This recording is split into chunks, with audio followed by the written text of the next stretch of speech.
Hello everyone, welcome to Jain Negi mathematics. उम्मीद करते हैं आप सभी लोग स्वस्थ होंगे और आप सभी की अच्छी प्रिपरेशन चल रही होगी आगामी परीक्षाओं की। हमारे साथ साथ हमारी विशेष सीरीज चल रही है उत्तराखंड प्रवक्ता गणित को लेकर दोस्तों, जिसमें हम आपको पूर्व परीक्षा के प्रश्न पत्र सॉल्व करवा रहे हैं। आज है दोस्तों पार्ट नंबर 4।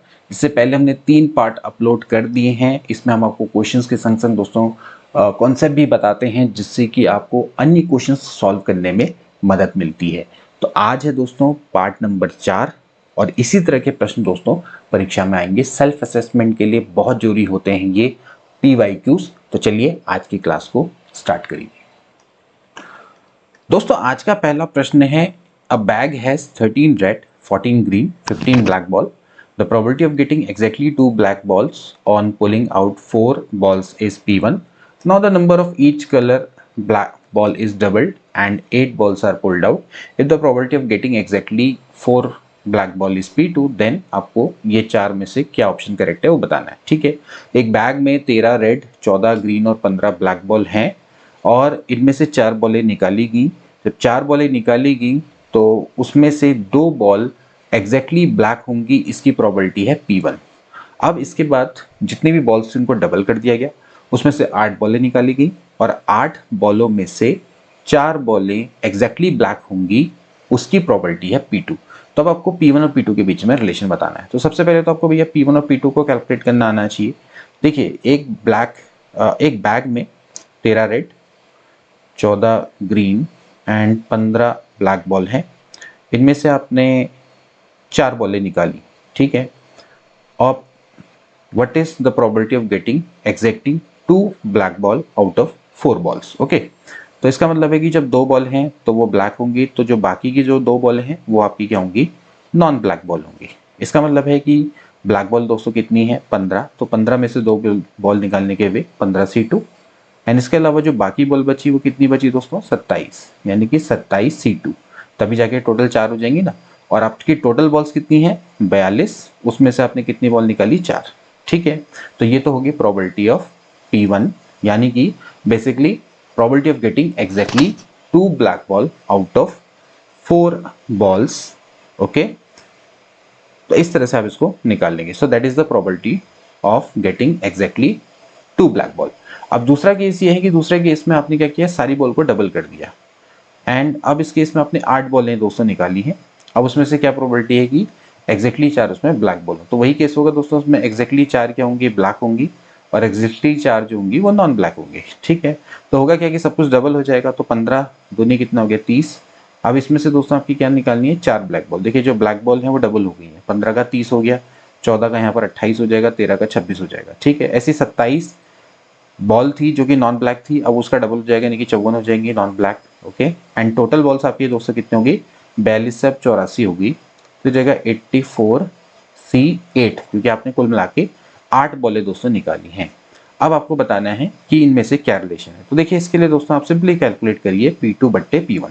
ओके, अगर P2 बट्टे P1 बराबर 1 आ गया तो पहला ऑप्शन करेक्ट है। अगर P2 बट्टे P1 इज लेस देन 1 आ गया तो इसका मतलब है कि P2 क्या होगा, लेस देन P1 होगा। इसका मतलब B ऑप्शन करेक्ट हो जाएगा। अगर P2 बट्टे P1 है वो ग्रेटर देन 1 आ गया तो C ऑप्शन करेक्ट है। और D वाला ऑप्शन के लिए P2 बराबर क्या आना चाहिए, यानी कि P2 बट्टे P1 बराबर 2 आ जाना चाहिए।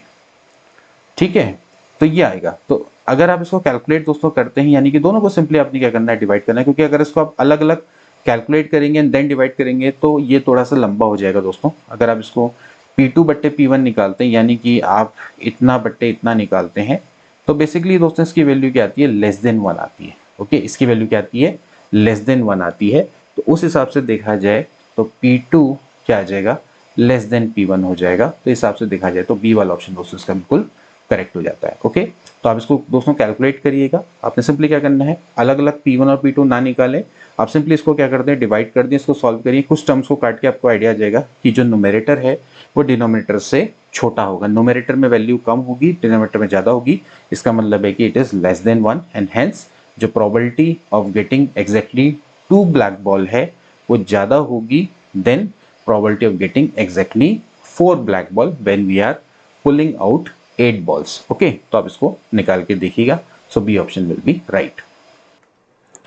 नेक्स्ट क्वेश्चन देखेंगे, 4 cards are drawn at random from the pack of 52 cards, the probability of the card being of the same suit is. देखिए आपके पास 52 कार्ड्स हैं एंड 52 कार्ड में से 4 कार्ड्स को रेंडमली ड्रॉ किया गया।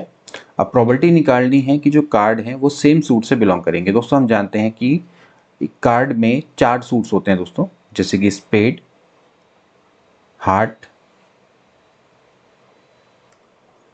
Club and diamond. ठीक है, तो हर किसी में 13-13 पत्ते होते हैं, तब जाके 13 चक्को 52 होता है। ठीक है, स्पेड हो गया, हार्ट हो गया, क्लब हो गया, डायमंड। ठीक, ये 4 दोस्तों सूट होते हैं। अब ये कह रहा है कि 4 कार्ड जब इसमें से ड्रॉन किए गए तो चारों के चारों एक ही सूट के कार्ड हो। तो देखिए हो सकता है कि सारे के सारे स्पेड के कार्ड हो, यानी कि केस नंबर 1 ऐसा हो सकता है। फिर दूसरा केस ये हो सकता है कि जो चारों के चारों कार्ड हों वो हार्ट के हों। इसके अलावा अगला केस हो सकता है कि सारे के सारे क्लब के कार्ड हों, और इसके अलावा एक हो सकता है कि सारे के सारे डायमंड के कार्ड हो। ठीक हो गया, तो यानी कि हमारे पास दोस्तों 4 डिफरेंट केसेस होंगे और आपने इन सभी को क्या करना पड़ेगा, प्लस करना पड़ेगा, तभी दोस्तों आपको क्या मिलेगी, प्रोबेबिलिटी मिल पाएगी। Let it is the probability of A. तो इस केस में जैसे स्पेड आप जानते हैं दोस्तों कितने स्पेड होते हैं, 13। तो 13 में से आपने 4 कार्ड निकाले एंड ओवरऑल कितने कार्ड है, 52। तो 52 में से 4 कार्ड निकालने के टोटल में 52C4 और स्पेड होने के चारों यानी कि 13C4। इसी तरह से हार्ट का भी दोस्तों ये हो जाएगा 13C4 divided by 52C4, plus ऐसी क्लब का भी हो जाएगा 13C4 divided by 52C4, plus diamond का भी ऐसे हो जाएगा। ठीक है, आप इसको चाहते तो खाली एक निकालते इंटू 4 कर देते, तो वही करना है, 4 into 13C4 divided by 52C4। Okay, अब इसको सॉल्व करेंगे तो आपका आंसर आ जाएगा। तो बस इसको सॉल्व करना है, एक काम करते हैं यहाँ पर सॉल्व कर लेते हैं साइड में।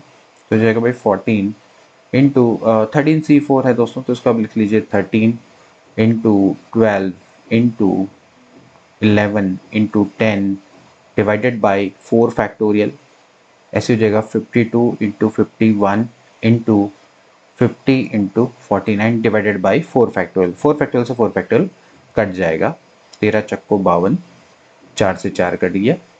ओके, एंड इसके अलावा यहाँ पर से कुछ कटता है, 10 पंजे 50 हो जाता है। इसके अलावा ये कट जाता है दोस्तों आपका 12 से, तो 3 से कटता है ये, 3 चक्को 12 और 17 से ये कट जाता है। ठीक है, तो देखा जाए ऊपर वाला टर्म आपका 44 आ जाता है।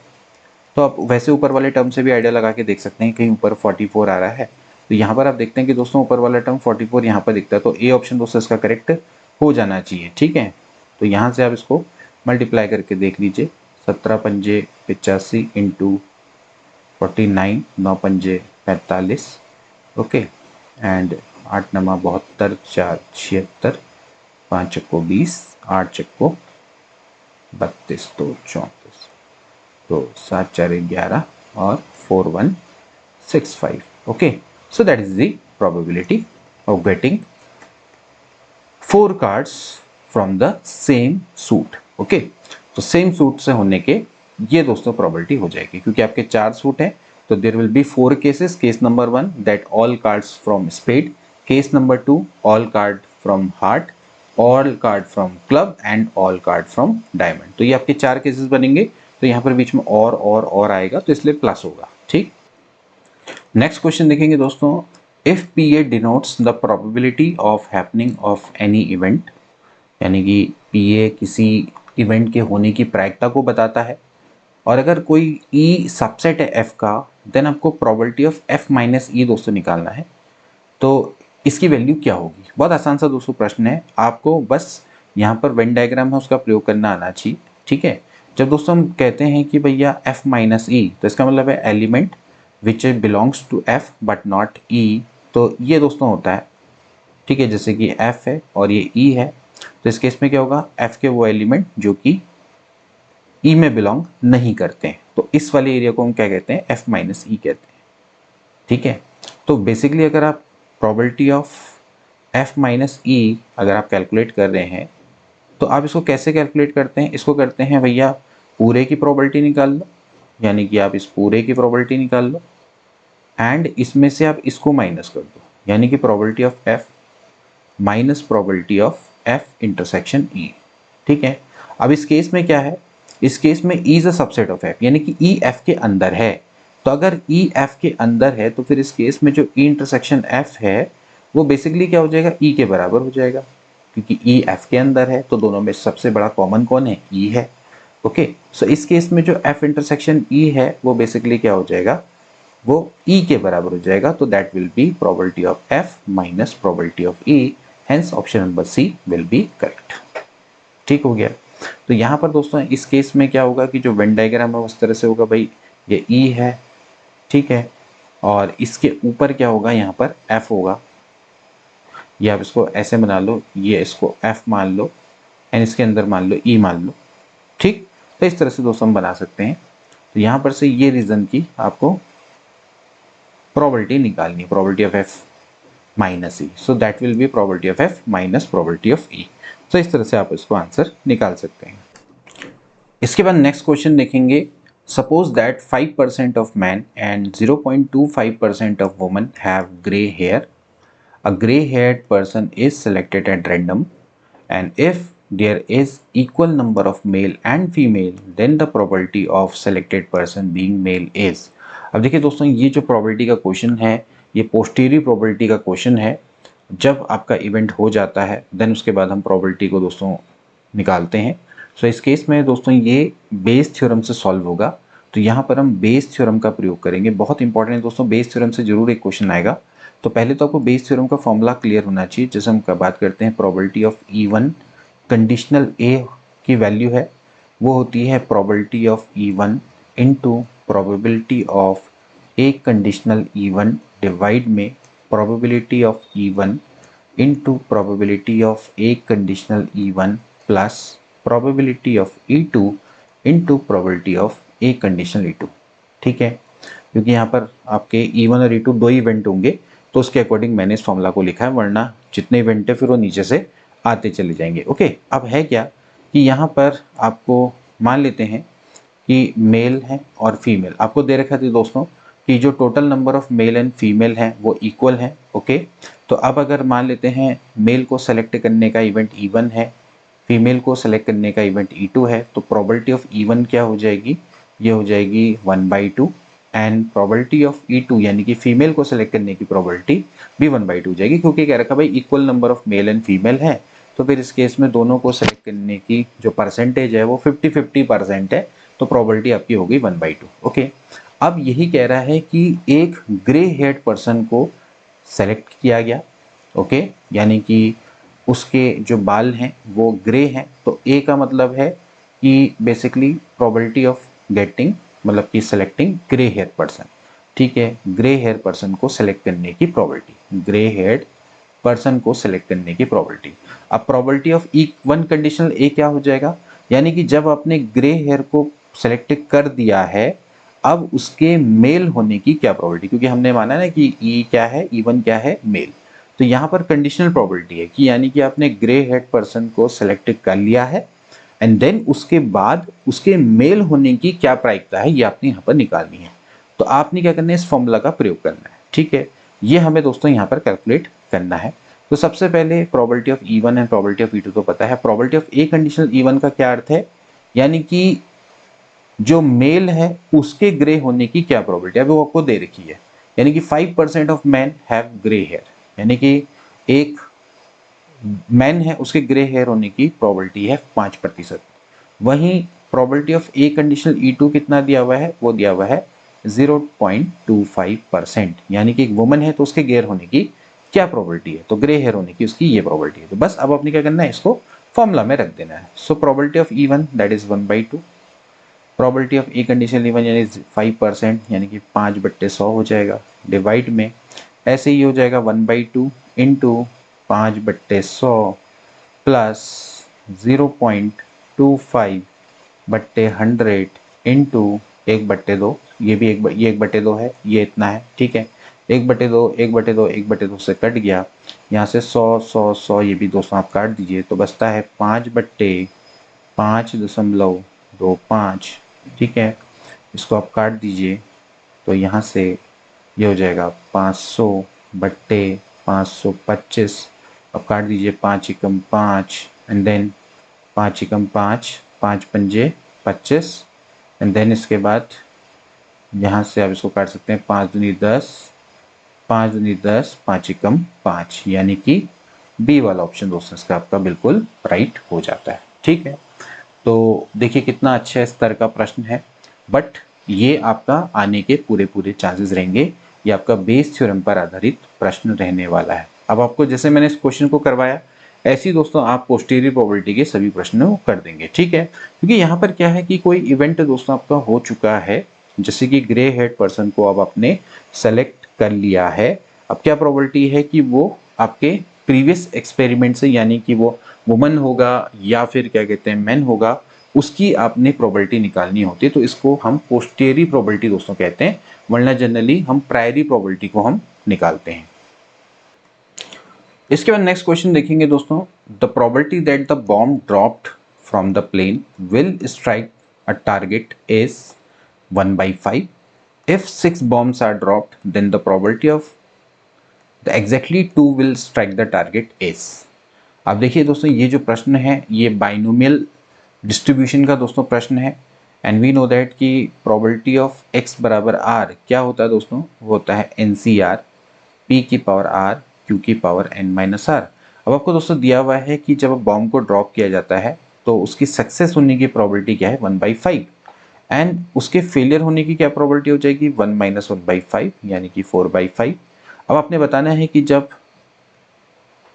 बॉम्ब को फेंका गया यानी कि n बराबर 6 बॉम्ब को ड्रॉप किया गया तो उसमें से एग्जैक्टली 2 स्ट्राइक कर जाएंगे, यानी कि जो आपका रैंडम वेरिएबल है वो 2 वैल्यू को लेगा आउट ऑफ 6, यानी कि 6c2 प्रोबेबिलिटी हो जाएगी 1/5 की पावर 2, 4/5 की पावर हो जाएगी यहाँ से 4। ठीक है, इसको सॉल्व करना है और आंसर निकाल लेना है। तो यहाँ से हो जाएगा 6c2 का मतलब हो गया 6 × 5 डिवाइडेड बाई 2, और ये हो जाता है 1/25 इंटू 4 की पावर 4, ऐसे लिख देते हैं 4 × 4 × 4 × 4 को ये कटना पड़ेगा, एंड यहाँ से आप लिख लीजिए 5 की पावर 4 यानी 5 × 5 × 5 × 5। ठीक है, तो अब इसको सॉल्व करेंगे दोस्तों यहाँ पर से तो कितना आ जाएगा, पहले आप कोशिश ये करें कि नीचे आप पूरा जीरोज में बना दें। ठीक है, तो अब इसको एक काम करते हैं, काट लेते हैं, 5 पंजे 25 हो जाएगा। ठीक है, एंड देन इसके बाद यहाँ से 2 दूनी 4। ठीक है, इसके बाद यहाँ से आप एक काम कर सकते हैं, 5 पंजे 25,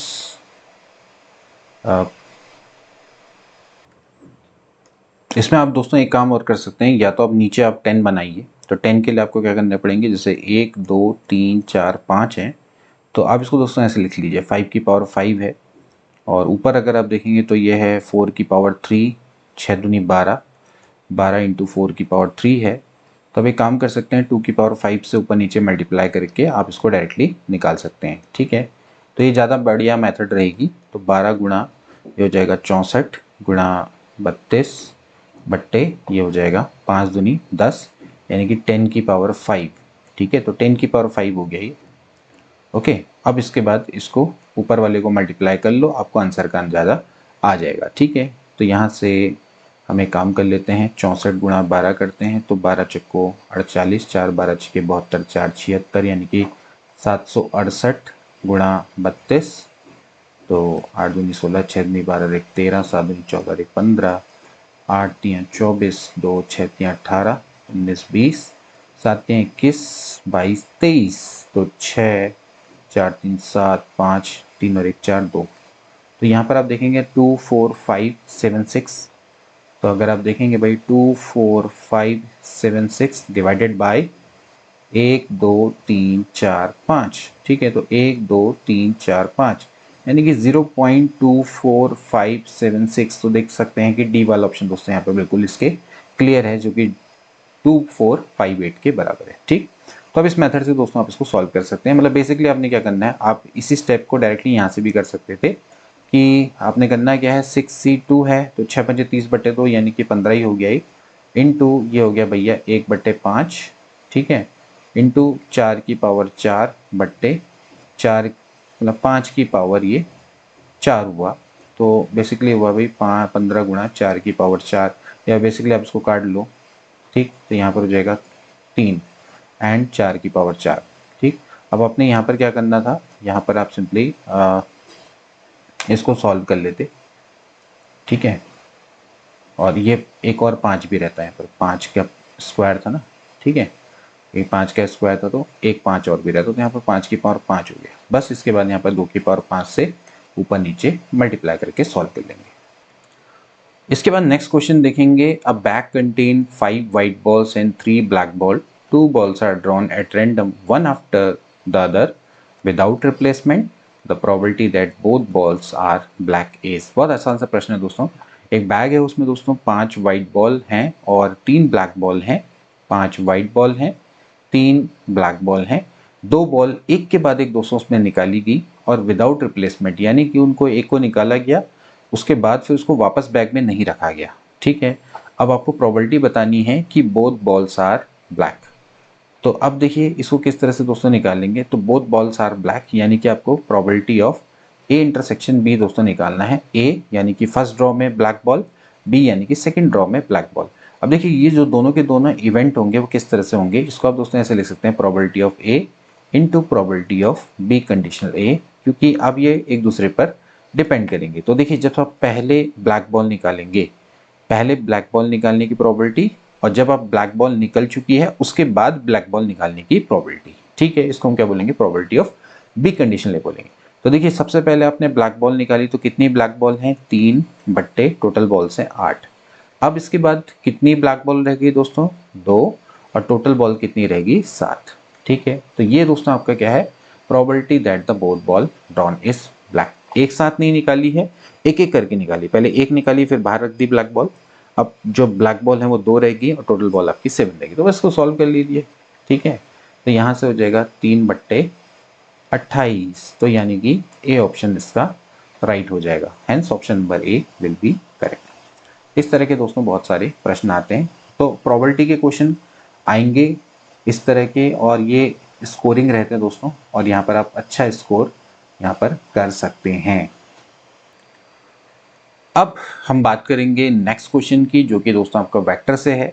if A vector and B vector are 2 unit vector जो कि इंक्लाइंड है एट ईच अदर 60 डिग्री पर, तो देन आपको बताना है कि इनमें से कौन सा करेक्ट है, ठीक है। Mod of A plus B बराबर √3 है, mod of A plus B less than 1, mod of A minus B greater than 1, या फिर mod of A minus B less than 1। तो इसको देखिए किस तरह से करेंगे। बहुत अच्छा क्वेश्चन है। सबसे पहले तो अगर आपके 2 यूनिट वेक्टर हैं, जैसे मान लेते हैं mod of A plus B है, तो मैं काम कर सकता हूँ दोस्तों, मैं इसका स्क्वायर कर देता हूँ, ठीक है। जब मैं इसका स्क्वायर करूँगा तो बेसिकली ये फॉर्मूला होता है, mod of A square plus mod of B square plus 2 mod of A dot B, मतलब ए डॉट बी होता है, ठीक है। ये बेसिकली हो जाता है mod of A square plus mod of B square. अब ए डॉट बी क्या होता है दोस्तों, ये होता है mod of A mod of B cos theta. Now अब ये आपको गिवन है दोस्तों कि ए और बी दोनों के दोनों यूनिट वेक्टर है, यानी कि इनका जो मैग्नीट्यूड है दोस्तों क्या रहा होगा, 1 रहा होगा। तो ये हो गया 1, ये भी हो गया 1, plus 2 into this is 1 and this is also 1, और इनके बीच का जो एंगल है दोस्तों कितना है, 60 डिग्री। थीटा आपको 60 डिग्री दिया हुआ है। तो यहाँ से 1 + 1 हो जाएगा 2 प्लस 2 कॉस 60 डिग्री दोस्तों होता है 1/2, ओके। तो यहाँ से दोस्तों इसकी वैल्यू कितनी आ जाएगी, 3। सो इसका मतलब है कि mod of A plus B का स्क्वायर 3 के बराबर है। तो mod of A plus B, क्योंकि मॉड हमेशा पॉजिटिव होता है, तो it will be equals to square root of 3, hence A option will be right, ठीक है। तो इसमें दोस्तों कुछ भी नहीं था करने के लिए, सिंपली आपने क्या करना है, ये जो फॉर्मूला है इसका प्रयोग करना है, और इसमें कुछ भी नहीं है, बस इसके बाद आपने वैल्यू को कैलकुलेट कर लेना है, ठीक है। नेक्स्ट क्वेश्चन देखेंगे दोस्तों। नेक्स्ट क्वेश्चन देखिए, बहुत अच्छा प्रश्न है। अगर a plus B plus C बराबर 0 है और मॉड ऑफ ए 3 है, मॉड ऑफ बी 5 है, मॉड ऑफ सी 7 है, देन आपको angle between A and B को कैलकुलेट करना है कि ए और बी के बीच का एंगल क्या होगा। दोस्तों इस प्रश्न को कैसे करेंगे, देखिए सॉल्यूशन, इसका सॉल्यूशन दोस्तों यहीं पर छिपा हुआ है। आपको दिया हुआ है कि भैया a प्लस बी प्लस सी है दोस्तों, ये आपका 0 वेक्टर के बराबर है। इसका अर्थ ये है कि दोस्तों a प्लस बी है वो दोस्तों आपका माइनस ऑफ सी वेक्टर के बराबर है। ओके, अब मैं एक काम ये कर सकता हूँ कि अगर मैं दोनों साइड मॉड ले लूँ तो ये हो जाएगा a प्लस बी प्लस सी का मॉड, ये मॉड ऑफ सी यानी बेसिकली मॉड सी हो जाएगा, क्योंकि मॉड ऑफ माइनस सी क्या होता है, मॉड सी के बराबर होता है। अब मैं दोस्तों बोथ साइड क्या कर सकता हूँ, स्क्वायर कर सकता हूँ। ठीक है, दोनों साइड मैंने क्या कर दिया, स्क्वायर कर दिया। तो यहाँ से तो दोस्तों अभी हमने पढ़ा ये A square plus B square plus ये होता है 2a dot B and this is equal to mod of C square. Okay, तो यहाँ से मॉड ऑफ ए स्क्वायर यानी कि 3 का square, mod of B square यानी कि 5 का square plus 2a dot B यानी कि mod of A mod of B cos theta ही दोस्तों हमने निकालना है, मॉड ऑफ सी स्क्वायर यानी कि 7 का स्क्वायर।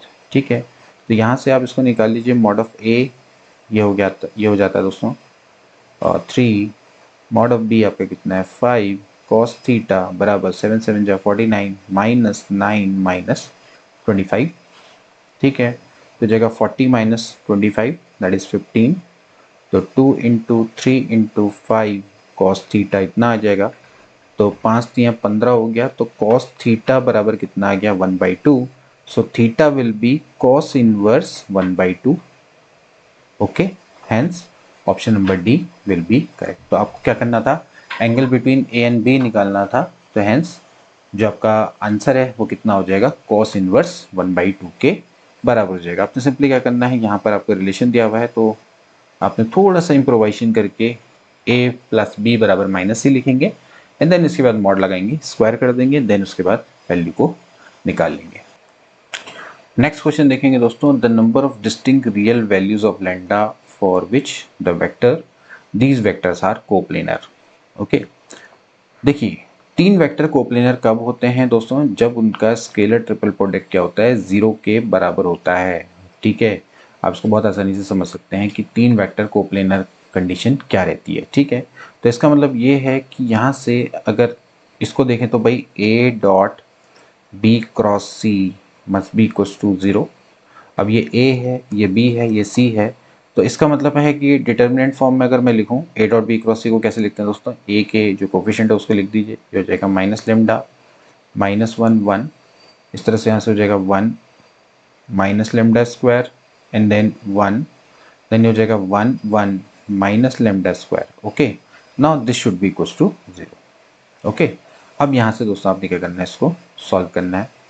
तो देखिए इसको जब सॉल्व करेंगे तो आप सिंपली सॉल्व कर सकते हैं। ठीक है, तो देखिए क्या हो जाएगा, यहाँ से अपने लैम्डा की वैल्यू निकालनी है, तो आप एक काम करिए, इसको फर्स्ट रो के रिस्पेक्ट में ओपन कर लेते हैं, तो यहाँ से हो जाएगा माइनस लेमडा, या फिर आप एक काम कर सकते हैं, पहले आप इसमें से माइनस है, माइनस को उधर 0 की ओर को भेज दो, तो प्लस हो जाएगा, प्लस हो जाएगा, इस माइनस को उधर को भेज दिया हमने। ठीक है, माइनस यहाँ से निकाल के भेज दिया, तो अब देखिए क्या हो जाएगा, lambda into this will B lambda की पावर 4 -1, ये हो जाएगा -1। नाउ दिस विल बी, अगर इसको सॉल्व करेंगे तो हो जाएगा minus lambda square -1 plus 1 into ये हो जाएगा 1 प्लस लेमडा स्क्वायर बराबर 0। ओके, हेंस यहाँ से लेमडा की पावर 5 माइनस लेमडा माइनस का प्लस हो जाएगा lambda square plus 1 plus lambda square बराबर 0। ठीक है, एक बार देख लेते हैं,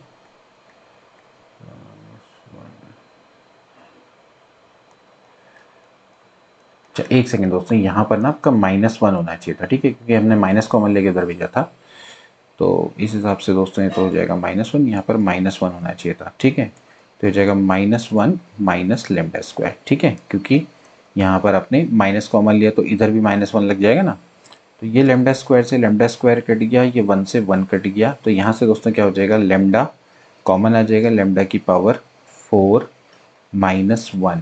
ओके, नाउ इसके बाद दोस्तों अगर आप देखेंगे तो एक तो लेमडा, इसको दोस्तों मैं लिख सकता हूँ lambda square -1 into lambda square plus 1। Okay, so lambda बराबर दोस्तों एक तो 0 आ गया, एक आ जाएगा प्लस -1 और एक आ जाएगा दोस्तों लेमडा प्लस माइनस आई। ओके, अब यहाँ पर हमें क्या देखनी है, हमें इसकी डिस्टिंक्ट रियल वैल्यूज देखनी है। So there are 3 distinct real values, you can see that.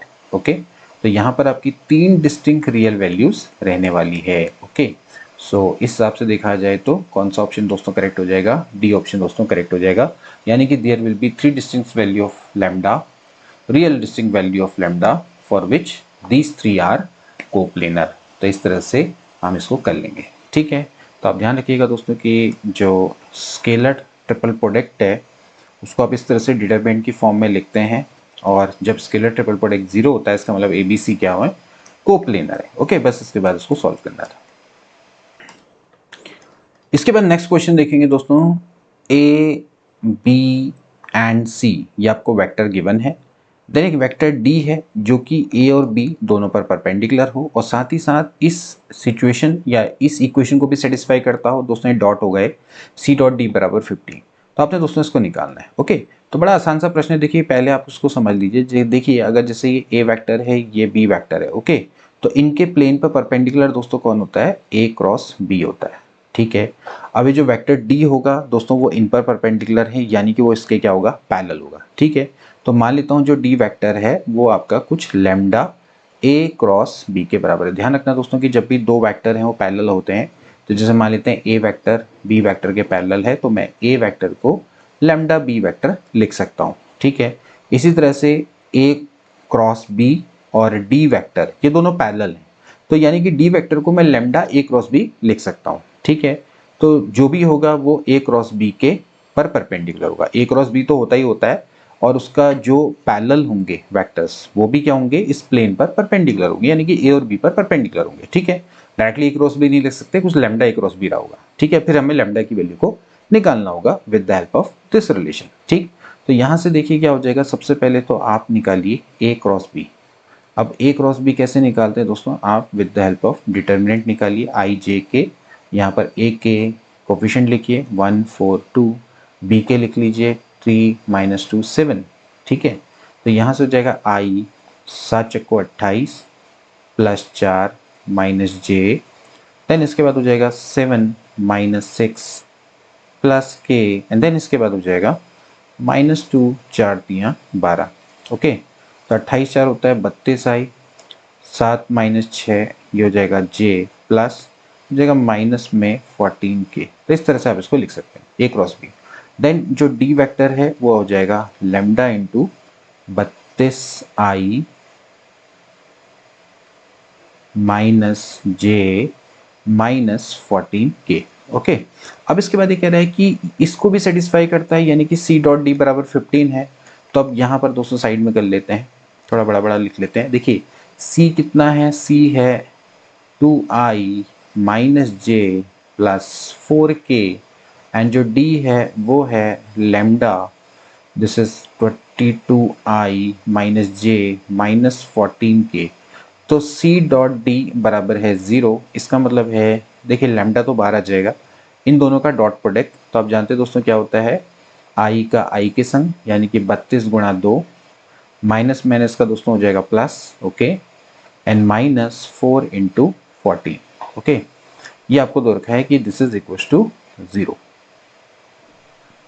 This is equal to 15, sorry not 0, it is equal to 15। ये आपको 15 दिया हुआ, C डॉट D बराबर 15 दिया हुआ है। ठीक है, 15।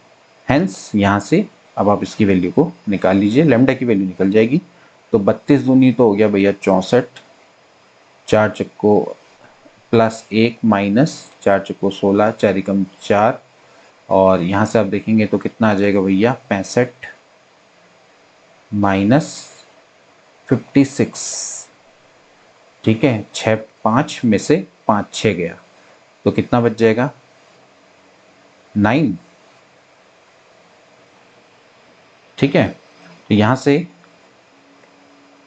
3 पंजे 15 और 3 तिया 9। ओके, तो लैम्डा की वैल्यू दोस्तों कितनी आ गई? 5/3। अब यहाँ पर इसको रख दीजिए। हेंस जो D वेक्टर होगा वो 5/3 into 32I minus J minus 14K के बराबर होगा।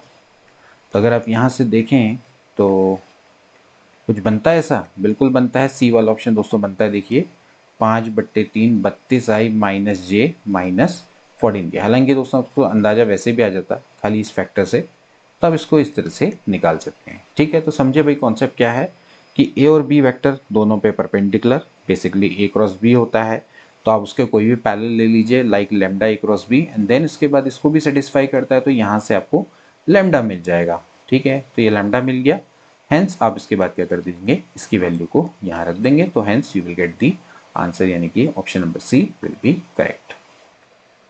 इसके बाद नेक्स्ट क्वेश्चन देखेंगे दोस्तों, ए बी सी तीन यूनिट वेक्टर हैं such that A plus B plus C बराबर 0, देन आपको A dot B, B dot C, C dot A की वैल्यू निकालनी है।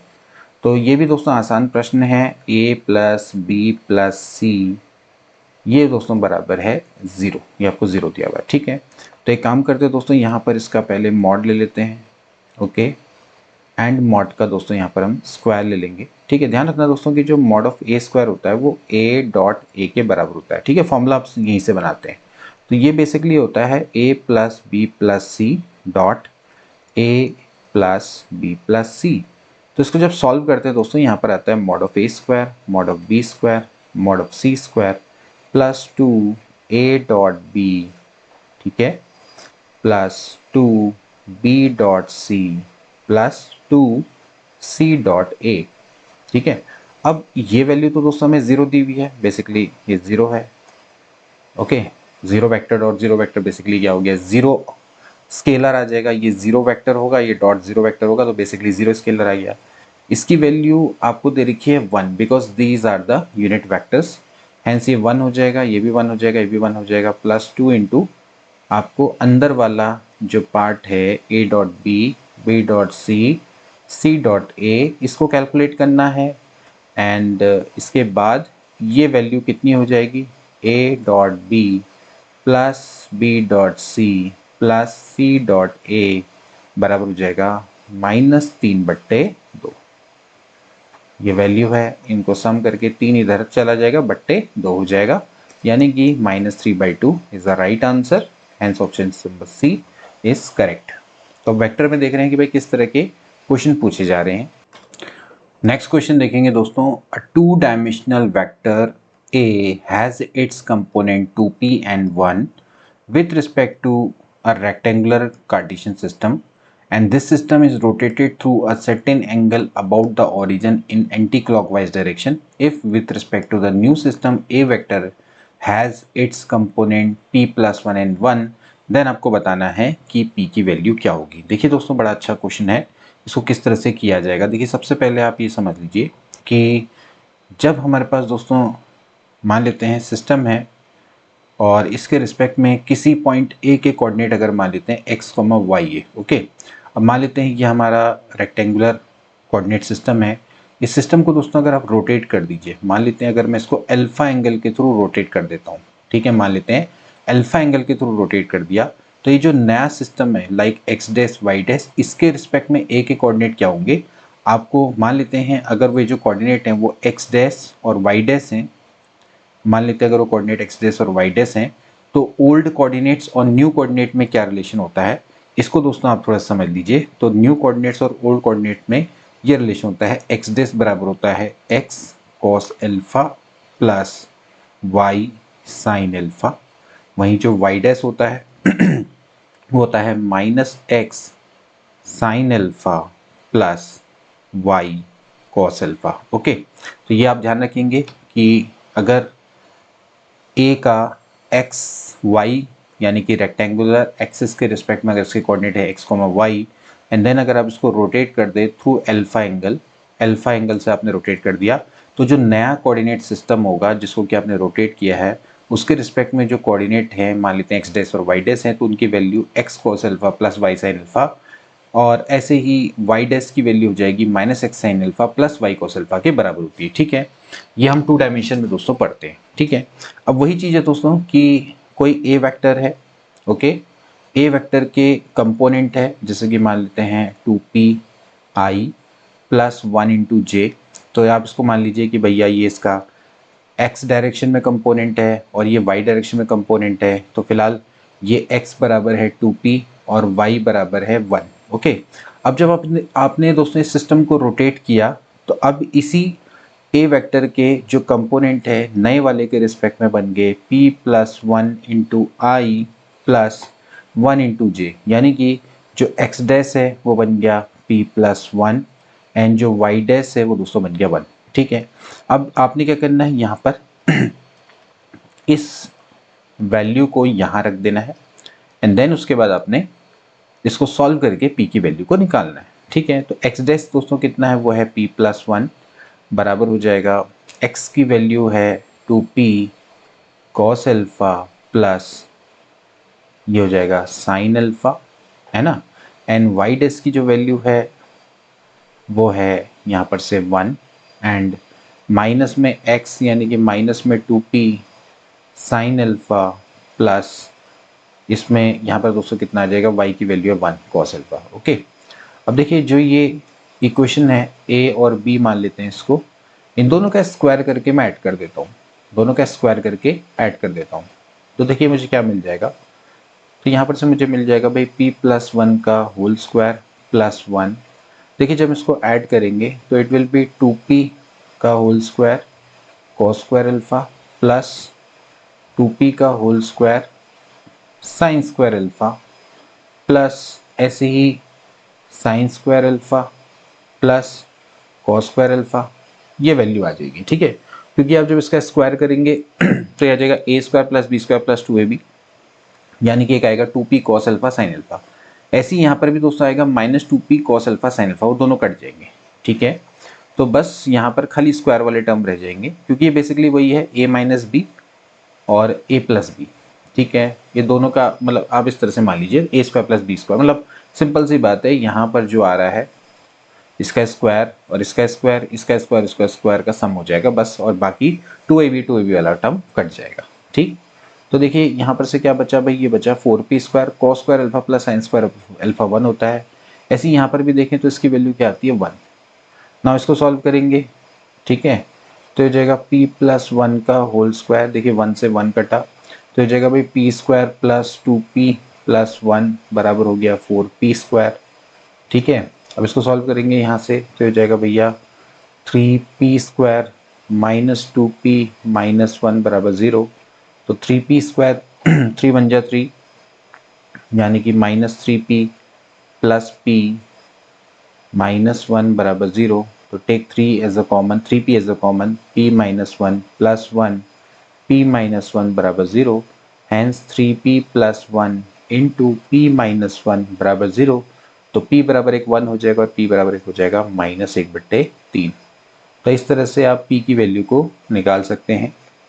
तो p की वैल्यू एक हो जाएगी 1, एक हो जाएगी -1/3, हैंस ऑप्शन नंबर बी दोस्तों इसका क्या हो जाएगा, करेक्ट हो जाएगा। ओके, अब ये दोस्तों आपका क्या है कि वेक्टर और जो 2 डायमेंशन है उसका मिक्सचर का क्वेश्चन है। इसमें हम दोस्तों 2 डायमेंशन में पढ़ते हैं रोटेशन ऑफ एक्सिस वाला। ठीक है, एक तो होता है शिफ्टिंग, जब हम क्या करते हैं ओरिजिन को शिफ्ट कर देते हैं, जैसे कि आप मान के चलिए कि यहाँ पर था, इसको आपने शिफ्ट कर दिया बाई h/k।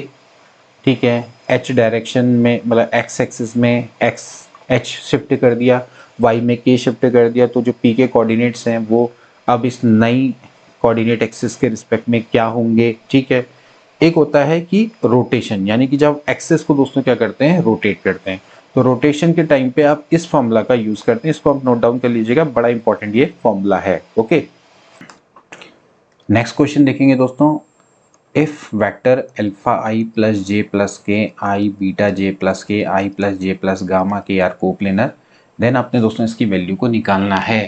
तो अब ये भी दोस्तों आपका बहुत अच्छा प्रश्न है। अब एक्चुअली ये आपके मैट्रिक्स एंड डिटरमिनेंट से रिलेटेड दोस्तों प्रश्न है। हालांकि ये जो क्वेश्चन है इसमें कोप्लेनिटी यूज़ हो रही है, वेक्टर का है, लेकिन मैट्रिक्स का दोस्तों आपको यहाँ पर आइडिया होना चाहिए। बेसिकली डिटरमिनेंट से दोस्तों संबंधित ये प्रश्न रहेगा। तो सबसे पहले तो आप ये जानिए कि भैया a डॉट बी क्रॉस सी दोस्तों आपका क्या होना चाहिए, 0, जैसे कि हमने आपको बताया कोप्लेनिटी में दोस्तों ये होना चाहिए। तो सबसे पहले यहाँ पर आप देखेंगे a के कोफिशिएंट है तो हो जाएंगे अल्फा 1 1, ऐसे ही इसके कोफिशिएंट हो जाएंगे 1 बीटा 1, और ऐसे ही c के कोफिशिएंट हो जाएंगे 1 1 गामा। ओके, वैसे बेसिकली स्टैंडर्ड रिजल्ट होता है, इसकी वैल्यू दोस्तों डायरेक्टली 1 होती है। ठीक, अब उसको कैसे निकालते हैं वो मैं आपको बताता हूँ। देखिए ये बराबर है दोस्तों 0। ठीक, तो अगर इस तरह की आपको डिटरमिनेंट की वैल्यू 0 है तो इसकी वैल्यू दोस्तों क्या आती है, 1 आती है। सबसे पहले आप क्या लगाएंगे दोस्तों, यहाँ पर 2 ऑपरेशन लगाएंगे, c2 minus c1 and c3 minus c1, तो it will be alpha 1 minus alpha 1 minus alpha, यहाँ से c2 में से c1 और c3 में c1 माइनस करना है, यहाँ पर हो जाएगा बीटा -1, दिस विल बी 0 1, ये हो जाएगा 0 एंड दिस इज गामा -1, ये बराबर आ गया 0। ठीक है, अब इसको मैं काम करते हैं रो 1 के रिस्पेक्ट में ओपन कर देते हैं। तो ये हो जाएगा भैया अल्फा p-1 इंटू गामा -1, फिर माइनस में 1 माइनस अल्फा इसके रिस्पेक्ट में खोलेंगे तो ये हो जाएगा भैया gamma -1 plus 1 minus alpha and then इसके बाद ये हो जाएगा p-1, वो भी माइनस में। ठीक है, तो माइनस में आ जाएगा। Okay, and this is equal to 0, ये आपको गिवन है। ओके, अब इसके बाद एक काम करते हैं, इसको प्रॉपर 1 माइनस की फॉर्म में लिख लेते हैं। 1 minus P, 1 minus gamma, 1 minus मतलब बीटा है ये दोस्तों, ये मैं पी लिख रहा हूँ इसको, ये 1 माइनस बीटा है दोस्तों। ठीक है, बीटा की फॉर्म में, पी नहीं है, बीटा है, बीटा है ये। ठीक, तो यहाँ पर से बीटा हो गया, इस तरह से हो गया। ठीक है, तो 1 माइनस बीटा 1 माइनस गामा इस तरह से लिख सकते हैं। और ऐसे ही दोस्तों यहाँ पर भी आप प्रॉपर लिख लीजिए, 1 माइनस अल्फा हो जाएगा 1 माइनस गामा, तो माइनस का प्लस हो जाएगा। ऐसे यहाँ प्लस है 1 माइनस बीटा को, मतलब बीटा -1 को 1 माइनस बीटा लिख लेंगे, बराबर हो जाएगा 0। ठीक है, अब एक काम करते हैं, इसको 1 minus alpha 1 minus beta 1 minus gamma से इसको डिवाइड कर देते हैं। ठीक है, तो यहाँ पर क्या बच जाएगा, अल्फा बट्टे 1 माइनस अल्फा प्लस यहाँ पर बच जाएगा 1 माइनस अल्फा 1 माइनस गामा है तो 1 माइनस बीटा बच जाएगा, और यहाँ पर हो जाएगा 1 माइनस गामा, ये बराबर हो गया 0।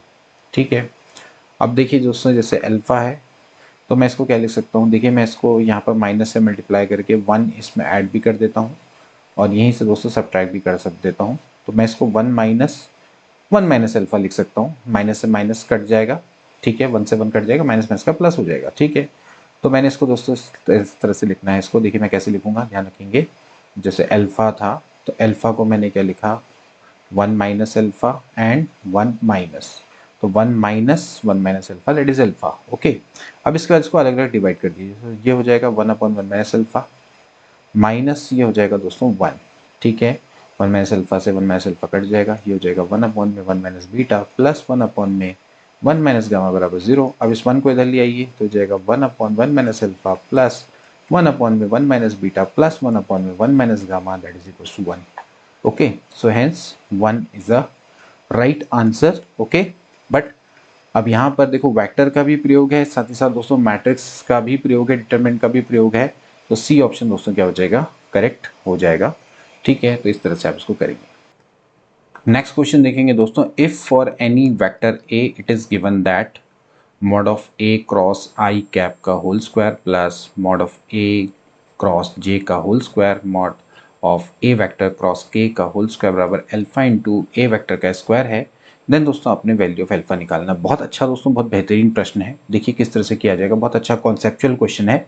सबसे पहले तो दोस्तों आप ध्यान रखें कि जब मैं ए क्रॉस बी की बात करता हूँ, इसके ए क्रॉस बी के मॉड का स्क्वायर करता हूँ, तो बेसिकली दोस्तों होता है mod of A square mod of B square, इनके बीच के एंगल के साइन का स्क्वायर, यानी कि mod of A square mod of B square sine square alpha. ठीक है, अब यहाँ पर दोस्तों क्या है, यहाँ पर है basically A vector cross I cap का स्क्वायर। तो अकॉर्डिंग टू दिस फॉर्मूला दोस्तों ये हो जाएगा mod of A square mod of I square and then A का आई के बीच में जितना एंगल है। ठीक है, अब बेसिकली दोस्तों आप इसको मान के चलिए कि अगर ये एक्स एक्सिस है, ये वाई एक्सिस है और ये जेड एक्सिस है, तो इसकी डायरेक्शन में यूनिट वेक्टर आई होता है, इसकी जे होता है, इसकी के होता है।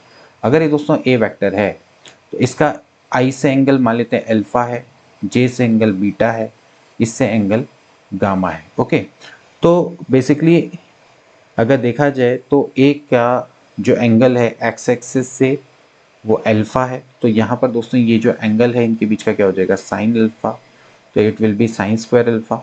ओके, सो ये हो जाएगा यहाँ पर से mod of A square sine square alpha. ठीक है, इसी तरह से ए और जे है, इसके बीच का जो एंगल हो जाएगा, यानी कि विद द वाई डायरेक्शन, तो वाई डायरेक्शन के संग दोस्तों कौन सा एंगल है, मान लेते हैं बीटा है, तो it will be sine square beta.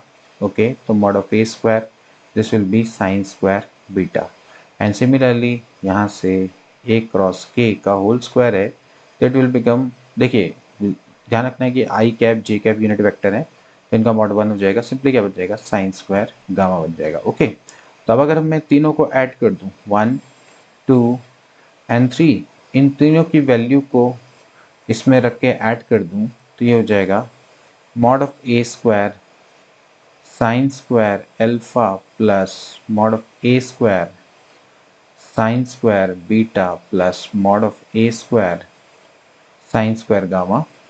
तो mod of A square common आ जाएगा, it will be sine square alpha plus sine square beta plus sine square gamma. Okay, now अब देखिए दोस्तों, ये जो ए वेक्टर है एक्स डायरेक्शन के संग अल्फा बीटा गामा एंगल बनाता है। तो अगर इसका दोस्तों मैं कॉस ले लूँ, यानी कि cos alpha cos beta cos gamma, इनको दोस्तों हम डायरेक्शन कोसाइंस बोलते हैं। तो डायरेक्शन कोसाइंस ऑफ ए होगा, एंड डायरेक्शन कोसाइंस के बीच में रिलेशन होता है cos square beta plus cos square alpha plus cos square gamma बराबर 1 होता है।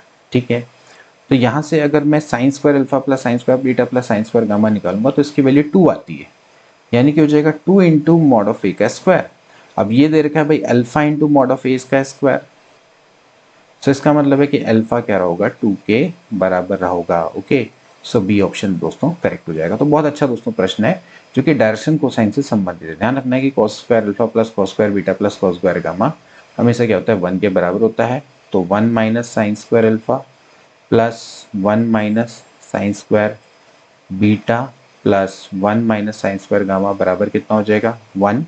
तो देखिए यहाँ से साइन स्क्वायर अल्फा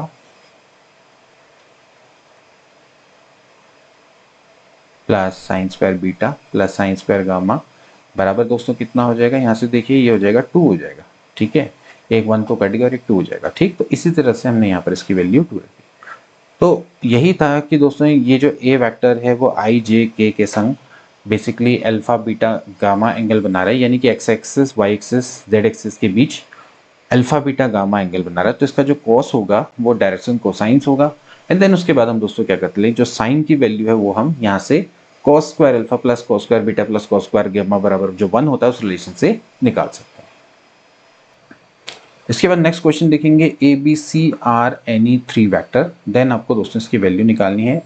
ध्यान रखना है दोस्तों, जो ए बी सी होता है ये बेसिकली होता है A dot B cross C, यानी कि आपने क्या करना है दोस्तों, इनका स्केलर ट्रिपल प्रोडक्ट दोस्तों निकालना है। ओके, तो ये जो डॉट हो जाएगा यहाँ पर हो जाएगा बी माइनस सी क्रॉस सी माइनस ए। ओके, अब इसको देखिए किस तरह से करेंगे, यहाँ से हो जाएगा ए माइनस बी डॉट, देखिए जब इसको हम मल्टीप्लाई करेंगे तो क्रॉस प्रोडक्ट करेंगे दोस्तों, हो जाएगा बी क्रॉस सी माइनस हो जाएगा बी क्रॉस ए, माइनस में देखिए सी क्रॉस सी है, सी क्रॉस सी हमेशा क्या होता है 0 होता है, माइनस में इसका प्लस हो जाएगा दोस्तों, हो जाएगा सी क्रॉस ए। तो ये वाला पार्ट तो दोस्तों हो गया 0। ठीक है, अब देखिए जब इसके संग आप डॉट प्रोडक्ट करेंगे तो सबसे पहले आ जाएगा A dot B cross C. Okay, minus, अब देखिए A dot B cross C, ये दोस्तों क्या होता है 0 हो जाता है, क्योंकि कभी भी ए बी सी में अगर कोई भी रिपीट हो गया, लाइक ए बी ए हो गया या ए बी बी हो गया, तो उसकी वैल्यू हमेशा क्या होती है 0 होती है। तो ये वाला पार्ट भी 0 हो गया। ऐसी ए डॉट सी क्रॉस ए है, ये भी दोस्तों 0 हो जाता है क्योंकि ए सी ए में ए रिपीट हो रहा है। ठीक है, प्लस अब ऐसी दोस्तों माइनस, मतलब माइनस ऐसे करेंगे बी डॉट बी क्रॉस ये भी 0 हो जाएगा, बी डॉट बी क्रॉस है ये भी 0 हो जाएगा, ये वाला टर्म तो 0 ही है, एंड यहाँ पर से दोस्तों बच जाएगा माइनस में B dot C cross A. Okay, so ये है A dot B cross C, यानी कि A B C, and then इसके बाद है माइनस में बी सी ए को दोस्तों अगर मैं क्रम से लिखूँ तो it will become A dot B cross C. ठीक है, क्योंकि ए बी सी है तो उसके बाद आएगा बी सी ए, तो it will become 0, hence none of this is a right option. Okay, तो इस हिसाब से दोस्तों जो डी वाला ऑप्शन है वो इसका बिल्कुल करेक्ट हो जाएगा। और दोस्तों बहुत बार आने वाला क्वेश्चन है, बार बार ये आता रहता है एग्जाम में। इसके बाद देखेंगे नेक्स्ट क्वेश्चन है दोस्तों, अल्फा वेक्टर और बीटा वेक्टर आपको गिवन है, और साथ ही साथ A vector and B vector non zero vector हैं, नॉन कोलिनियर हैं। तो आपको 3 अल्फा वेक्टर बराबर 2 बीटा वेक्टर दिया हुआ है, देन आपको दोस्तों यहाँ पर से एक्स और वाई की वैल्यू को निकालना है। बहुत बेसिक सा दोस्तों प्रश्न है, तो इस तरह के आसान प्रश्न भी दोस्तों आपको देखने को मिलेंगे वहाँ पर। तो सबसे पहले आपने क्या करना है दोस्तों, 3 अल्फा वेक्टर बराबर है 2 बीटा वेक्टर। आपने दोस्तों इसको बस कंपेयर करके लिख देना है, तो हो जाएगा 3 into X plus 4y into A vector plus, यहाँ पर से आप देखेंगे तो हो जाएगा 3 into 2x plus Y plus 1 into B vector है। एंड सिमिलरली ये बराबर दिया हुआ आपको 2 into Y minus 2x plus 2 into A vector plus 2 into ये हो जाएगा 2x minus 3y minus 1 into B vector. Okay, अब आप दोस्तों यहाँ पर से क्या कर सकते हैं, इनको कंपेयर कर सकते हैं। ए का कोफिशिएंट है वो कंपेयर हो जाएगा, तो इस तरह से हो जाएगा 3x प्लस 3 चक्को 12y बराबर, यहाँ से आप देखें तो it will B 2y minus 4x plus 4। Okay, तो इसको यहाँ पर से अब लाएंगे तो बन जाएगा 7x प्लस 10y बराबर 4, इक्वेशन नंबर 1। ऐसी इसको और इसको कंपेयर कर लेंगे, बराबर मान लेंगे, तो 3 दूनी 6x प्लस 3y प्लस 3 बराबर 2 दूनी 4x माइनस 6y माइनस 2। ठीक है, तो ये हो जाएगा 2x प्लस 9y बराबर माइनस 5। ओके, तो यहाँ पर आ गया 2x प्लस 9y बराबर माइनस 5। अब आपने क्या करना है दोस्तों, इन दोनों को सॉल्व कर देना है। ओके, इनको सॉल्व करेंगे तो आपका आंसर आ जाएगा। तो अगर आप इसको देखें, या फिर आप देख सकते हैं कि जो इनमें से ऑप्शन है, जो ऑप्शन दोस्तों क्या करने चाहिए, इसको सेटिस्फाई करने चाहिए, तो भी आप दोस्तों इसको कर सकते हैं, डायरेक्टली निकाल सकते हैं, क्योंकि आपके सामने इक्वेशन आ गई है। ठीक है, तो आप इस तरह से भी इसको क्या कर सकते हैं। ठीक है, जैसे कि आप देखेंगे, जैसे x बराबर 1 और y बराबर 2 है, तो यहाँ पर देखेंगे भाई x बराबर 1 यानी कि 7 इंटू 1 और y बराबर 2 यानी कि 10 दूनी 20, तो ये इसको सेटिस्फाई करता नहीं करता। x 2 है y 1 है, वो भी सेटिस्फाई नहीं करता। x माइनस 1 2 है, x की जगह पे माइनस 1 रखेंगे यानी कि माइनस 7, और y की जगह पे 2 यानी कि 20, वो भी सेटिस्फाई नहीं करेगा। डी ऑप्शन दोस्तों देखते हैं सेटिस्फाई करता है। देखिए 7 इंटू 2 प्लस 10 इंटू माइनस 1 यानी कि 14 में से 10 गया 4। ठीक है, वहीं दूसरी ओर 2 दूनी 4 माइनस 9 यानी कि माइनस 5, इसको सेटिस्फाई करता है, तो यानी कि डी वाला करेक्ट हो जाएगा। बाकी आप दोस्तों इन इक्वेशन को सॉल्व करना जानते ही हैं, एक्स और वाई की वैल्यू को कैसे निकालेंगे। इसको आप 9 से मल्टीप्लाई कर दो, इसको 10 से मल्टीप्लाई करके सब्ट्रैक्ट करके निकाल लीजिएगा। तो दोस्तों आज की वीडियो के लिए इतना ही। आई होप कि दोस्तों आज जो हमने आपको कॉन्सेप्ट बताए आपको अच्छे लगे होंगे और सभी आपके समझ में आए होंगे, क्योंकि देखिए नई क्लास से हमेशा नए कॉन्सेप्ट यहाँ पर आपको देखने को मिलेंगे, कुछ ना कुछ जरूर आपको सीखने को मिलेगा। इसी तरह की क्लासेस के लिए आप हमारे चैनल को सब्सक्राइब कर लीजिए। इसके अलावा हमारी एप्लीकेशन है क्रीसेंट एजुकेशन क्लासेस के नाम से, लिंक डिस्क्रिप्शन बॉक्स में दिया हुआ है, उसको भी डाउनलोड कर लीजिए। वहाँ से भी दोस्तों आप अट्रैक्टिव कोर्स को परचेज कर सकते हैं। मिलेंगे नेक्स्ट क्लास में, तब तक के लिए take care and good bye.